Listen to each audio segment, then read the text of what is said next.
ایک دن میرے بچے نے مجھ سے پوچھا کہ بابا اوزون کسے کہتے ہیں۔ میرے لیے ایک مشکل بات تھی ایک چھوٹے سے بچے کو یہ سمجھانا کہ اوزون کسے کہتے ہیں۔ اب میں کیمسٹری میں جاتا اور O3 کی بات کرتا اور 3 مالیکیولز 2 مالیکیولز میں بدل جاتے ہوں، کیوں ایسا ہوتا ہے، تو یہ ایک مشکل کام تھا۔ تو میں نے ایک مختصر سی کہانی لکھی اور اسے سنائی جو اسے بہت پسند آئی۔ آداب۔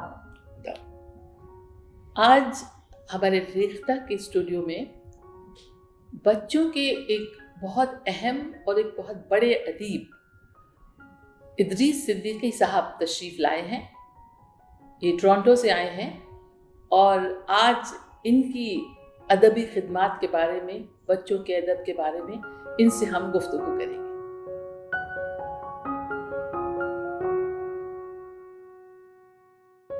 ادریس صاحب، جی ہمارے ریختہ کی سائٹ پر آپ کی اتنی ساری کتابیں ہیں جی اور بہت سی جو نہیں ہے۔ جب میں نے آپ کی لسٹ دیکھی جی کتابوں کی تو میں حیرت میں پڑ گئی کہ آپ کی تقریباً 60 سے زیادہ کتابیں بچوں کے لیے ہیں، جس کے بارے میں ہم گفتگو کریں گے۔ جی اور حالانکہ آپ اکنامکس کے آدمی ہیں، جی پروفیسر ہیں، جی لیکن ہم چاہیں گے کہ اپنے اس شوق کے بارے میں کہ آپ نے بچوں کے ادب کی طرف توجہ کب آپ کی مبذول ہوئی اور کیوں؟ جی، یہ بہت دلچسپ بات ہے کہ میں اکنامکس کا پروفیسر تھا اور انوائرمنٹل اکنامکس بھی پڑھاتا تھا۔ تو اس وقت میرا بیٹا 3rd اسٹینڈرڈ میں پڑھتا تھا۔ اسی سال سے حکومت ہند کے کچھ پالیسی کے تحت بچوں کو ماحولیات پر پڑھانا لازمی قرار دیا گیا۔ تو ایک دن میرے بچے نے مجھ سے پوچھا کہ بابا اوزون کسے کہتے ہیں۔ میرے لیے ایک مشکل بات تھی ایک چھوٹے سے بچے کو یہ سمجھانا کہ اوزون کسے کہتے ہیں۔ اب میں کیمسٹری میں جاتا اور O3 کی بات کرتا اور 3 مالیکیولز 2 مالیکیولز میں بدل جاتے ہوں، کیوں ایسا ہوتا ہے، تو یہ ایک مشکل کام تھا۔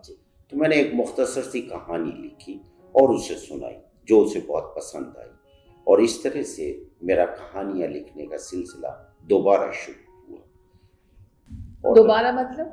اس سے پہلے میں جب 9th گریڈ میں پڑھا کرتا تھا تب میں کہانیاں اور افسانے لکھا کرتا تھا، لیکن BA کے بعد میں نے لکھنے بند کر دیے تھے۔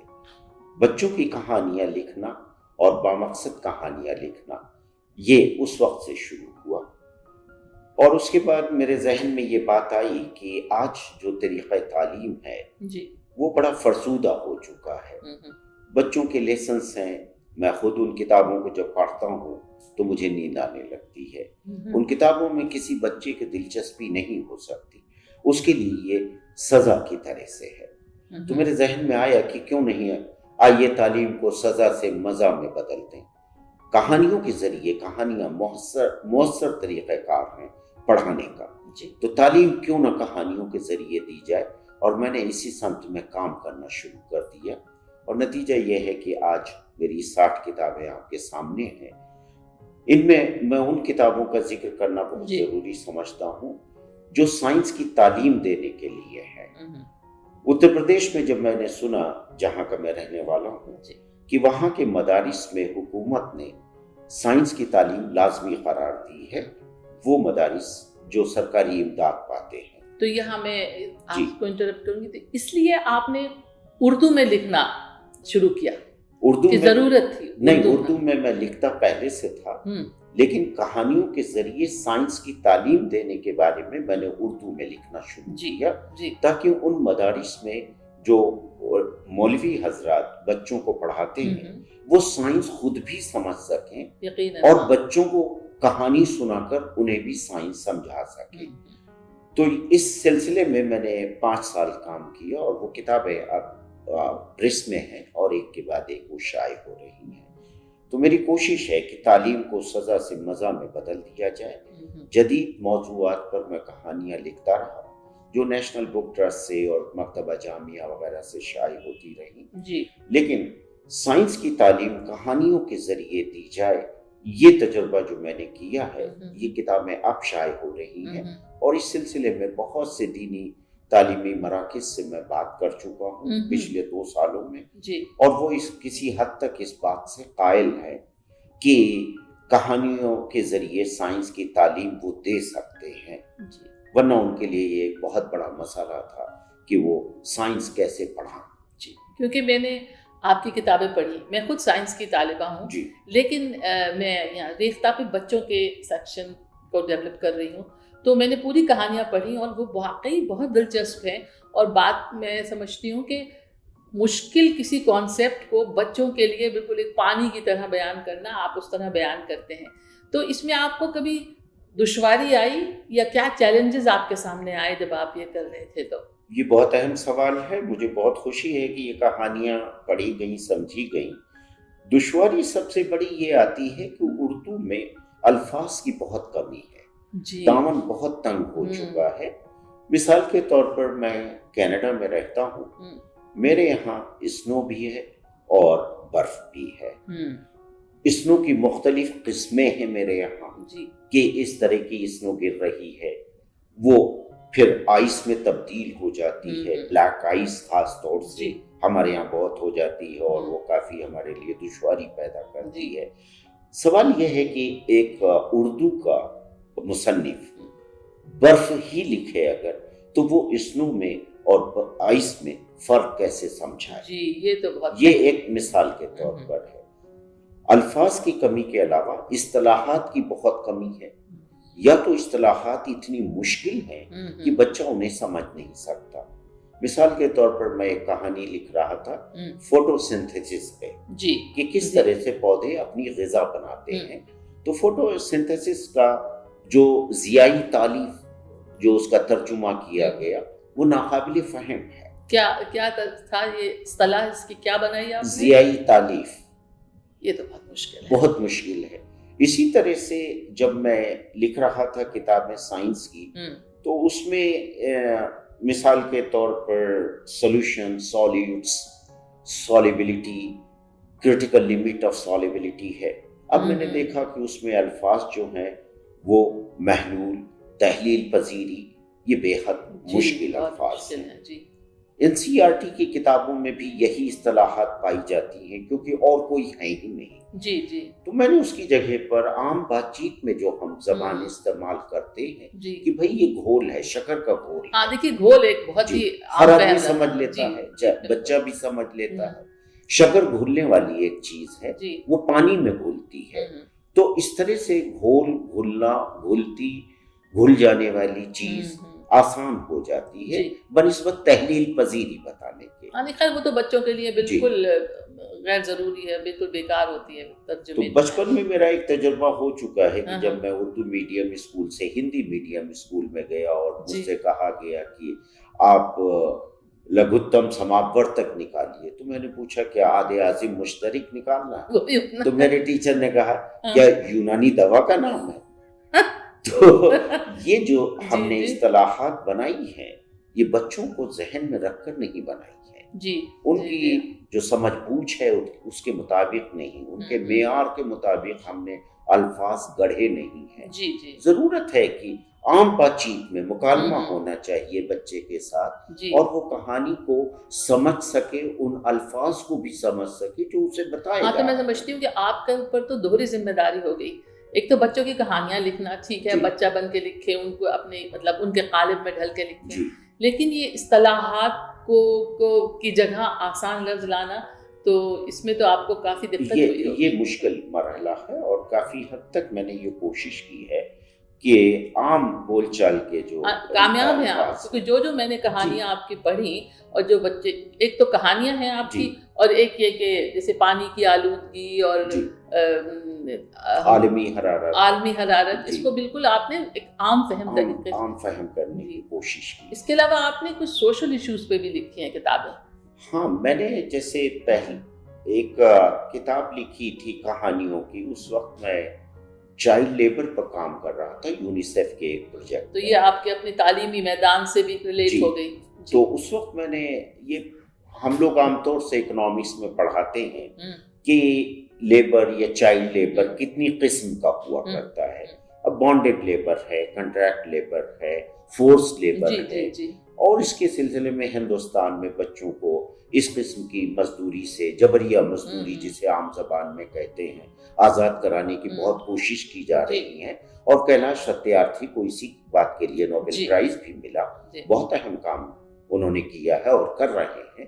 تو اس سے پہلے میں نے چائلڈ لیبر پر 21 کہانیاں لکھی تھیں۔ یہ مختلف ممالک کے پس منظر میں ہے۔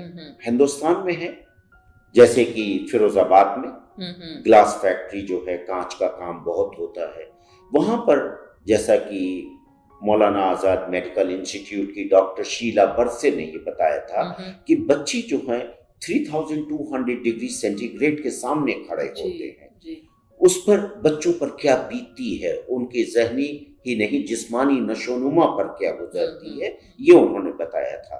لیکن یہ میڈیکل کے مقالے جو ہیں عام انسان تک نہیں اسپیشل بچوں تک تو پہنچتے نہیں، تاکہ اویئرنیس ان میں پیدا ہو۔ تو ان بچوں کے درد کو کون سمجھے گا اور کیسے جانے گا؟ تو میں نے ایک بچے کی معصوم سی خواہش کو لے کر ایک کہانی لکھی تھی، لمس کی لذت۔ وہ بچہ جو ہے اسے لمس پسند ہے۔ مثال کے طور پر یہ میرے سامنے مگ رکھا ہوا ہے، اب یہ آج اسٹیل کا نہیں ہے، وہ بچہ اسٹیل کے گلاس میں، ایلومینیم کے برتن میں کھانا کھاتا ہے، اس میں پانی پیتا ہے، لیکن جب وہ کانچ کا گلاس منہ سے لگاتا ہے، یا جسے ہم چینی مٹی کے پیالے کہتے ہیں، تو اسے ہونٹوں پر ایک عجیب سا لمس ملتا ہے، ایک گدگدی اسے محسوس ہوتی ہے، ایک لذت محسوس ہوتی ہے۔ تو اس لمس کی لذت کو پانے کے لیے وہ گلاس فیکٹری میں کام کر رہا ہے۔ اچھا، ایک دن وہ گلاس بناتے ہوئے، کانچ بناتے ہوئے جل جاتا ہے، اور ظاہر ہے کہ جل گیا، بچے کو تکلیف ہے، تو اس کے آنسو آ رہے ہیں، وہی آنسو اس بنتے ہوئے گلاس پہ گرتے ہیں، اور وہ ہمیشہ کے لیے اس میں قید ہو جاتے ہیں۔ خوبصورت کہانی ہے۔ اب یہ گلاس جو ہے اس بچے کے پاس ایک یادگار ہے، اور اس کی جو تکلیف ہے وہ ان آنسوؤں میں ہے جسے لوگ ڈیزائن سمجھ رہے ہیں۔ کیا خوبصورت کہانی ہے۔ تو یہ ایک کہانی تھی جو بہت پسند کی گئی۔ اسی طرح سے ایک واقعہ یورپ میں ہوا تھا، ساؤتھ یورپ میں۔ ایک بچہ تھا مائیکل، جو میعادی ایک طرح سے مزدور تھا، 1 سال کی مدت کے لیے اس کے مزدوری پہ اس کا باپ بیچ دیتا تھا۔ وہ دور افتادہ علاقے میں بھیڑوں کی دیکھ بھال کرتا تھا اور بہت تکلیفیں سہتا تھا، اسے 18 گھنٹے دن میں کام کرنے پڑتا تھا، بھیڑوں کو بھی دیکھے، انہیں چرانے بھی لے جائے، سزا بھی پاتا تھا، اور پھر اس کو چیز بنانے کے کام میں بھی لگایا جاتا تھا، اور وہاں پر بھیڑیے بہت آتے تھے بھیڑوں کو کھانے کے لیے، تو اسے باڑے کی رکھوالی بھی کرنی پڑتی تھی، اور اس کو ایک گن دے دی گئی تھی۔ 3 سال کے بعد جب اس بچے کو رہائی نہیں ملی اور 18 گھنٹے کی روزانہ مشقت وہ برداشت کرتا تھا، اسے اپنی ماں یاد آتی تھی، اسے اپنے بھائی بہن یاد آتے تھے۔ ایک دن اس گولی چلتی ہے، صبح کو مالک دیکھنے آتا ہے کہ اس نے بھیڑیا مارا ہے، لیکن اس بچے نے خود کو گولی مار لی ہوتی ہے، وہ اس ظلم کو برداشت نہیں کر پاتا۔ یہ کہانی یورپ کے اخباروں میں شائع ہوئی، اور اس کے بعد ہی ILO نے، انٹرنیشنل لیبر آرگنائزیشن نے، چائلڈ لیبر کو بین کرنے کا فیصلہ کیا۔ وہ کہانی، وہ بچے کی قربانی جو چائلڈ لیبر کے لیے تھی، اسے میں نے کہانی کی شکل میں تبدیل کیا، اور اس طرح کی چائلڈ لیبر کی کہانیاں ہیں جن کا ہندوستان کی مختلف یونیورسٹیز میں نے JNU میں بھی اس کا پریزنٹیشن کیے، اور اس کے بہت ریویوز بھی آئے۔ تو میں سمجھتی ہوں کہ جو آپ نے کہانیاں لکھی ہیں، ایک طرف تو بڑوں کے لیے بھی ہیں اور بچوں کے لیے بھی ہیں، بچوں کی زبان میں لکھی ہیں، لیکن اویئرنیس تو ہمارے بڑوں میں بھی نہیں ہے، اور یہ جو دوسری نسل، نئی نسل جو ہے، اگر وہ اویئر ہوتی ہے، وہ اس سے واقف ہو کے اس کی مطلب اس میں احساس پیدا ہوتا ہے، تو ہم کسی تبدیلی کا امکان ہمیں نظر آتا ہے اپنے سماج میں۔ خاص طور سے وہ بچے جنہیں ہم ٹین ایجرز کہتے ہیں، 13 سے 18 سال کے جو بچے ہوا کرتے ہیں، 19 سال تک کے، تو ان میں چیزوں کو سمجھنے کی کافی صلاحیت ہوتی ہے۔ اگر انہیں کہانیوں کے ذریعے سینسٹائز کیا جائے تو شاید وہ اپنے گھر میں جس بچے کو نوکر رکھے ہوئے ہیں اس کے ماں باپ، اس پر احتجاج وہی بچہ کرے گا۔ تو ان بچوں کو سینسٹائز کرنے کے لیے ان چیزوں پر میں نے کچھ کہانیاں لکھی جو ٹین ایجرز کے لیے ہیں۔ بچے تو وہ بھی آپ میں نے دیکھا آپ کی کتابوں میں کہ آپ اس میں اسپیسیفائی کرتے ہیں، بتاتے ہیں کہ یہ اس ایج گروپ کے لیے ہے اور اس کی زبان بھی اسی کے حساب سے ہوتی ہے، یہ جو بہت اہم ہے. مثلاً ایک کہانی ابھی میں نے آپ کی پڑھی تھی کہ جس میں وہ لوگ ڈھابوں پہ جو چائے پیتے ہیں تو اس کے پیچھے کیا راز ہے اور وہ اس میں کیا ملاتے ہیں، ذرا اس کے بارے میں مجھے بتائیے آپ. میں نے مختلف قسم کے جو منشیات آج کل ہیں، میں نوجوانوں ہی کو نہیں، کینیڈا میں بھی ایک واقعہ ہوا کہ ایک 9-10 سال کے بچے کو کسی نے ہیروئن کا زبردست ڈوز دے دیا اور اس کا ویڈیو بنایا. وہ عجیب پاگلوں جیسی حرکتیں کر رہا ہے، اسے برداشت نہیں ہو رہی وہ تکلیف، اور اس کے بعد وہ دم توڑ دیتا. بچوں میں منشیات کا بہت چسکا پھیل چکا ہے اور یہ لت پھیلتی چلی جا رہی جو نوجوانوں میں بھی بہت زیادہ پائی جاتی ہے. تو میں نے دیکھا کہ آخر کیا وجہ ہے کہ کسی ایک خصوصی جگہ پر لوگ چائے پینے جاتے ہیں. مجھے کیوں اس کہانی سے زیادہ قربت محسوس ہوئی کہ یہ ہمارے ہاں عام چیز ہے کہ لوگ گھر چھوڑ کے جا کے ڈھابے پہ شام ضرور چائے پیتے ہیں. تو وہ ایک ایسی ہی جگہ پہ، بہت ہی عوامی جگہ پہ ایک چائے کی دکان ہے اور وہاں کڑھاؤں میں دودھ ابلتا رہتا ہے اور اس کی بنی ہوئی لوگ چائے پینے جاتے ہیں اور پھر وہ روزانہ جانے لگتے ہیں. تو میں نے اس کہانی میں یہ بتانے کی کوشش کی ہے کہ اس میں پوستے کا صفوف ملا دیا جاتا ہے جس کی وجہ سے لوگ اس چائے کے عادی ہو جاتے ہیں، اس ذائقے کے عادی ہو جاتے ہیں. یہ بات مجھے بھی نہیں معلوم تھی. تو بچے ان چیزوں سے دور رہیں تاکہ یہ جو چیزیں ہیں دھیرے دھیرے یہ چھوٹے نشے سے بڑے نشے کی طرف لے جاتی ہیں. تو نئی نسل کو منشیات سے بچانا جو ہے وہ بہت اہم ہے اور ہماری ذمہ داری بھی ہے. تو آپ نے تو بہت ہی کتابیں ہر موضوع پہ لکھی ہیں، اور ویسے آپ ادب میں بھی، آپ نے ناول بھی ہیں آپ کے، لیکن ہم آج کیونکہ فوکس کر رہے ہیں بچوں کے ادب کے اوپر، تو 60 کتابیں تو آپ کی ہیں. اور ہم چاہتے ہیں کہ آپ نے کبھی ریختہ کی ویب سائٹ پہ وزٹ کیا ہے؟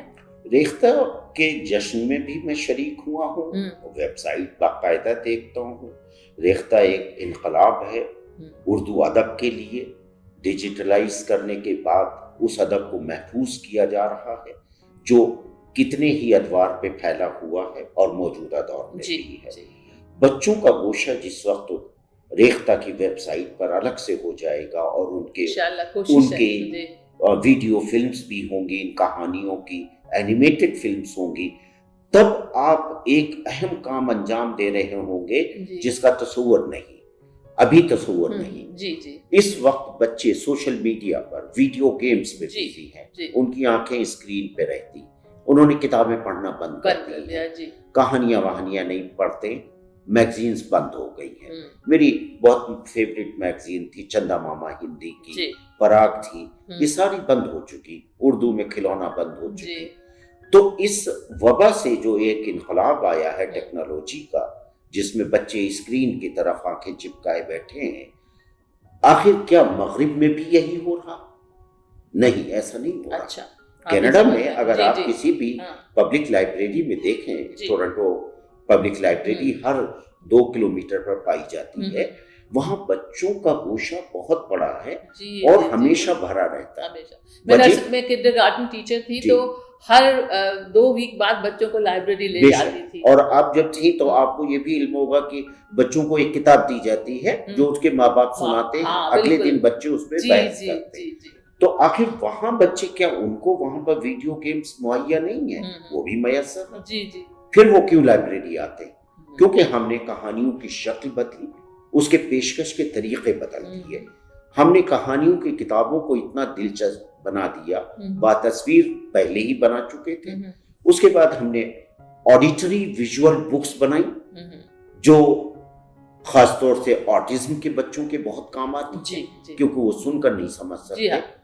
اسی طرح سے جو ڈاؤن سنڈروم کے بچے ہیں وہ جب تک کسی چیز کا لمس نہیں محسوس کرتے، چھو کر نہیں دیکھتے، تو وہ نہیں اسے جان پاتے ہیں. تو ہم نے فیل اینڈ ٹچ بکس بنائی، ہم نے سنگنگ بکس بنائی، میوزیکل بکس بنائی، ہم نے ساؤنڈ بکس بنائی. تو یہ کہانیاں وہی ہیں لیکن ان کو پیش کرنے کا طریقہ ہم نے بدل دیا. تو اگر ہم اسمارٹ فون کا بچوں کو متبادل کوئی آلٹرنیٹ نہیں دیتے ہیں کتابوں کی شکل میں، تو وہ یقیناً واپس نہیں آئیں گے اور بچوں کی کتابیں نہ پڑھی جائیں گی نہ کہانیاں پڑھی جائیں گی. جی بچوں میں فطری بات ہے کہانیوں میں دلچسپی ہونا. جی وہ اینیمیٹڈ موویز یا فلمز کیوں دیکھتے ہیں؟ اس میں بھی کہانی ہے. تو یہ کہانیوں کو جی. پیش کرنے کی شکل اگر بدل دی جائے. کوششیں بہت ہمارے امکانات ہیں, ہم بچوں کو بھی انوالو کر رہے ہیں, جی. نظمیں دیتے ہیں, ان سے پڑھواتے ہیں تاکہ اردو سے بھی واقف ہوں وہ. اور ہمارا پاس اب آپ جیسے لوگ جب ہیں تو ہمارے اردو میں بچوں کے ادب کا سرمایہ اور بڑھے گا. آپ کا بہت بہت شکریہ ہمارے اسٹوڈیو میں آنے کا. شکریہ, بہت بہت. خدا حافظ.